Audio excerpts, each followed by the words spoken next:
কথা কোটি কোটি নারীকে জাহান্নামে নিয়ে যাবে। নারীরা জাহান্নামে কেন বেশি যাবে? কেন বেশি যাবে? যেই মেয়েগুলো বিবাহিতা, যাদের স্বামী আছে, বেশিরভাগ বিবাহিতা নারী, বেশিরভাগ বউ জাহান্নামে যাবে স্বামীকে জাস্ট একটা বাক্য বলার কারণে। কয়টা? এক অবাক করা হাদিস। কারণ হচ্ছে এটা এমন একটা পাপ, এটা এমন একটা গুনাহ, বাংলাদেশের বেশিরভাগ, বলতে গেলে ৮০ থেকে ৯০ নারী এই পাপটা করছে। নাউজুবিল্লাহ পড়ে।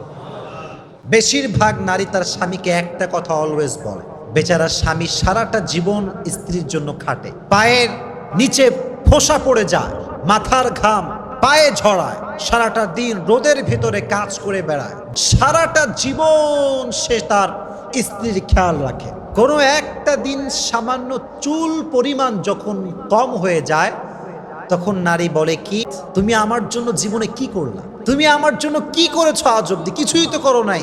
একটা কথা কোটি কোটি নারীকে জাহান্নামে নিয়ে যাবে। হাদিস থেকে বলছি। বেশিরভাগ নারী অকৃতজ্ঞ হয়। স্বামী যে এতটা স্যাক্রিফাইস করেছে স্বীকার করতে চায় না। আর মাথায় রাখবেন, যেই নারী তার স্বামীর স্যাক্রিফাইসকে নিজের মুখে এটাকে স্বীকার করতে পারে না, সেই নারী কখনো সুখী হতে পারে না। আর যে নারী কথায় কথায় বলতে পারে আমি ভালো আছি, আমার স্বামী আমাকে ভালো রেখেছে, আমি আলহামদুলিল্লাহ ভালো আছি, তার পুরো জীবনটাকে সুখময় করে দেয় একজন, তিনি কে?